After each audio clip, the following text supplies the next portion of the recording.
오늘 우리가 살펴볼 일본어 표현 바로 도시오카나인데요. 어떻게 할까? 이 짧은 한마디에 생각보다 훨씬 깊은 의미가 숨어 있더라고요. 네, 맞습니다. 보통 우리가 망설임이라고 하면 좀 부정적으로 생각하기 쉬운데 이 표현은 그걸 아주 흥미로운 소통의 도구로 바꿔주는 것 같아요. 맞아요. 그래서 자료를 보니까 이 표현을 이렇게 정의하더라고요. 선택을 앞두고 고민할 때 혼잣말처럼 또는 상대에게 가볍게 말할 때 쓴다. 네, 뜻은 뭐 우리말로 하면 어쩌지, 어떻게 할까 딱 이 느낌이죠. 네, 바로 그 느낌. 근데 이 고민을 숨기지 않고 드러낸다는 점이 핵심인 것 같은데 사실 저는 이걸 보면서 약간 다른 생각도 들었어요. 어떤 생각이요? 이걸 뭐 자료에서는 좋게 표현했지만 솔직히 듣는 사람 입장에서는 좀 답답할 수도 있지 않을까요? 아, 그럴 수 있죠. 네. 아니 그래서 뭘 하겠다는 거야? 빨리 좀 정하지. 이런 생각이 들 수도 있잖아요. 아주 예리한 지적이세요. 물론 상황에 따라서는 충분히 그렇게 느껴질 수 있습니다. 그렇죠. 근데 이 표현의 진짜 힘은요, 상대방에게 결정을 요구하는 게 아니라는 점에 있어요. 결정이 아니라면요? 이건 과정을 공유하는 것에 가깝습니다. 나 지금 답이 없으니까 알려줘. 이게 아니고요. 아, 나 지금 생각의 공간을 열었으니까 혹시 괜찮으면 잠시 들어와 볼래? 이런 신호에 더 가까운 거죠. 생각의 공간을 연다. 그게 조금 더 구체적으로 와닿게 설명해 주실 수 있을까요? 심리학 용어 중에 인지적 부하 분산이라는 개념이 있거든요. 인지적 부하 분선이요. 네. 어려운 문제를 머릿속으로만 끙끙 앓는 게 아니라 말로 하거나 글로 쓰면서 머리 밖으로 일단 꺼내놓는 거예요. 아, 네네. 도시오가나 라고 말하는 순간 바로 그게 일어나는 겁니다. 점심 뭐 먹지? 하는 이 복잡한 생각 덩어리를 내 머리에서 꺼내서 우리 둘 사이에 테이블 위에 딱 올려놓는 거죠. 와, 그거 되게 재밌는 비유네요. 그렇게 되면 일단 제 머리의 부담이 줄어들고요. 상대방은 그 생각 덩어리를 같이 구경하면서 함께 풀어볼 기회를 얻게 되는 거예요. 이게 아주 효율적인 협력 방식인 셈이죠. 와, 그냥 우유부단한 표현인 줄로만 알았는데 그렇게 보니까 엄청 전략적인 행동이었네요. 그렇죠. 내가 짊어진 고민의 무게를 상대에게 살짝 나눠주면서 이거 같이 풀어볼래? 하고 제안하는 거니까요. 그 제안이 가장 자연스럽게 받아들여지는 상황이 바로 자료에 나온 첫 번째 예시겠네요. 맞습니다. 바로 낮은 리스크의 놀이터 같은 상황들. 낮은 리스크의 놀이터요? 네. 친구랑 메뉴판 앞에 두고 이거 먹을까 저거 먹을까 하는 바로 그 순간이요. 아, 정말 공감 가요. 우리가 파스타를 먹든 리조토를 먹든 뭐 인생에 큰일 나는 거 아니잖아요. 하하, 그렇죠. 바로 그렇게 결과의 무게가 가벼운 상황이니까 이 표현이 가진 경쾌함이 살아나는 거예요. 심각한 고민이 아니라 함께 즐길 수 있는 즐거운 고민이 되는 거죠. 맞아요. 근데 저 갑자기 생각난 게 있는데 네. 저는 가끔 일부러 친구한테 어쩌지? 하고 던질 때가 있거든요. 사실 속으로는 이미 뭘 먹을지 한 80%는 정해놨어요. 정말요? 그때는 친구 반응도 궁금하고 같이 이렇게 고민하는 과정 자체가 재밌어서요. 이것도 일종의 소통 기술로 볼 수 있을까요? 그럼요. 아주 고도의 기술이죠. 그건 이미 결정이라는 목적을 넘어서 관계와 유희의 영역으로 들어간 거예요. 정답 찾기가 아니라 친구랑 고민의 핑퐁을 치는 놀이 같은 거죠. 고민의 핑퐁이요? 네. 이건 어때? 그것보단 저게 낫지 않아? 이런 대화를 하면서 우리는 단순히 음식을 고르는 게 아니라 서로 취향도 확인하고 유대감을 쌓는 거거든요.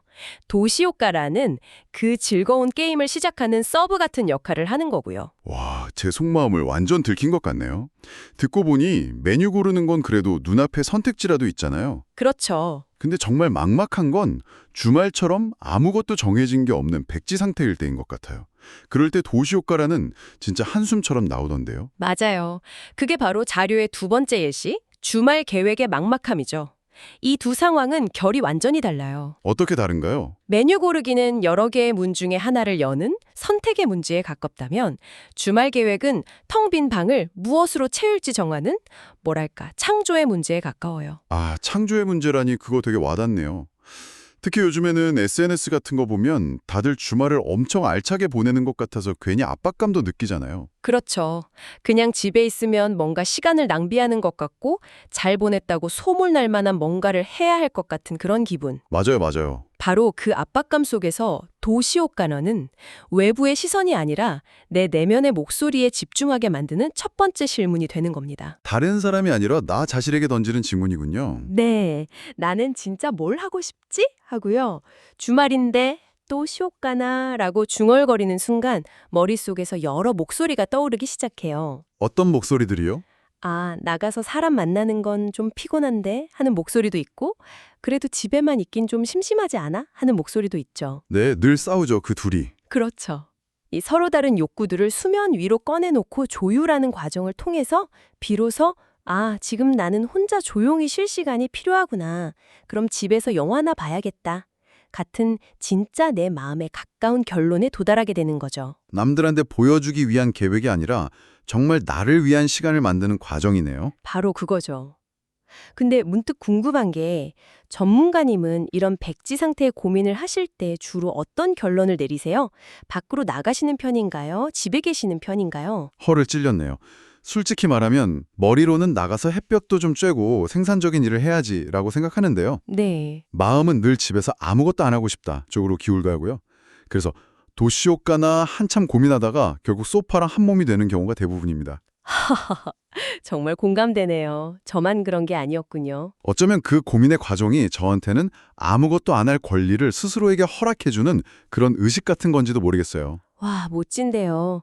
결국 이 표현이 타인과의 관계도 열어주고 또 자기 자신과 깊은 대화도 나누게 하는 아주 다재다능한 열쇠였군요. 그렇죠. 그런데 이 열쇠가 모든 문을 다 여는 맞는 키는 아닐 것 같아요. 이 표현을 쓰면 절대 안 되는, 오히려 썼다가는 큰일 나는 상황도 분명히 있겠죠. 물론이죠. 아주 중요한 지점입니다. 이 표현의 가치는 낮은 리스크라는 울타리 안에서만 유효해요. 낮은 리스크요? 예를 들어 응급실에서 수술을 앞둔 의사가 환자 상태가 위독한데 또시 옷가나? 라고 중얼거린다면 어떨까요? 생각만 해도 끔찍한데요. 당장 다른 의사 불러달라고 소리 지를 것 같아요. 그렇죠. 그건 고민이 아니라 무능력, 무책임의 증거처럼 보일 테니까요. 맞아요. 또 다른 예로 비행기 조종사가 엄청난 난기류를 만났는데 기내방송으로 떠시오까나 한다거나 하하, 상상도 하기 싫으네요. 아니면 마가미 코아핀 프로젝트 팀장이 팀원들 앞에서 이거 어떻게 끝내지? 또시오까나 라고 말하는 상황도 마찬가지죠. 아, 네. 이런 높은 리스크 상황에서 우리가 기대하는 건 고민의 과정 공유가 아니잖아요. 전문성이랑 책임감에 기반한 신속하고 명확한 결정이죠. 듣고 보니 이 선을 잘 구분하는 게 바로 사회적인 감각, 흔히 말하는 눈치라는 거네요. 맞습니다. 제가 예전에 아내랑 집 문제를 상의하다가 무심코 도시오까나? 라고 했다가 등짝을 맞을 뻔한 적이 있어요. 아, 정말요? 네. 아내한테 그건 저의 고민 공유가 아니라 인생의 중요한 결정을 회피하려는 태도로 보였던 거죠.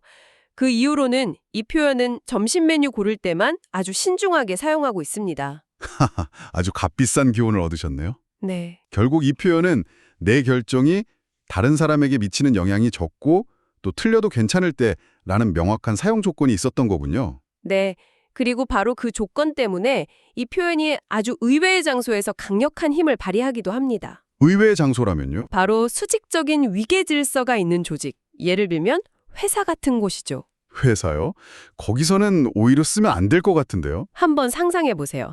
아주 중요한 프로젝트는 아니지만 팀의 방향을 정해야 하는 회의에서 부장님이 팔짱을 딱 끼고 A안도 괜찮고 B안도 일리가 있는데 또 시효가나?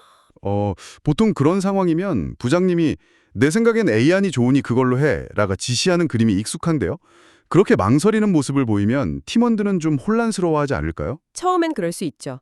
하지만 그 순간 어떤 일이 벌어지냐면요.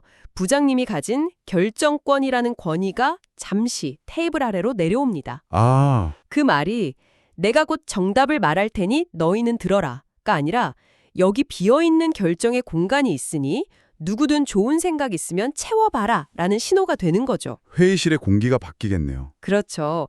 평소에 입을 꼭 닫고 있던 사원도 저 조심스럽지만 비아는 이런 장점이 있을 것 같습니다 하고 용기를 내서 말할 수 있는 틈이 생기는 거예요. 와, 권위적인 리더가 아니라 팀원들의 생각을 이끌어내는 퍼실리테이터 역할을 하게 되는 거군요. 바로 그겁니다. 망설이는 모습을 보여주는 걸로 오히려 팀의 집단 지성을 활성화시키는 촉매제가 되네요. 네, 최근에 비즈니스에서 가장 중요하게 여기는 심리적 안전감이라는 개념과도 맞닿아있는 지점이에요. 팀원이 솔직하게 이건 어떻게 해야 할지 잘 모르겠습니다 라고 말하고 리더가 나도 고민되네, 도시효과나 라고 응수할 수 있는 조직 문화가 결국 혁신을 만든다는 거죠. 정말 놀랍네요.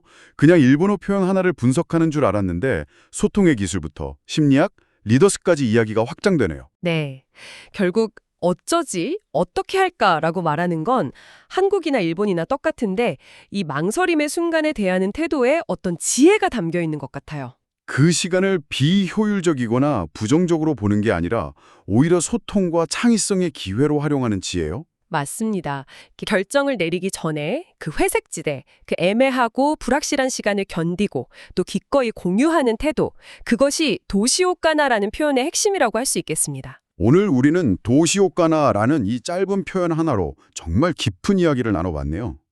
선택 앞에서 망설이는 순간을 단순히 우유부단함이 아니라 타인과 연결되고 또 자기 자신을 돌아보고 심지어는 조직의 문화를 바꾸는 잠재력을 가진 시간으로 다시 보게 됐어요. 우리는 늘 정답을 향해서 가장 빠르게 달려가야 한다는 압박 속에서 살잖아요. 하지만 어쩌면 가장 중요하고 창의적인 생각들은 어떻게 할까 하고 잠시 멈춰서서 망설이는 바로 그 시간 속에서 피어나는 건 아닐까요? 여러분의 다음 고민은 과연 어떤 새로운 가능성의 문을 열어주게 될까요?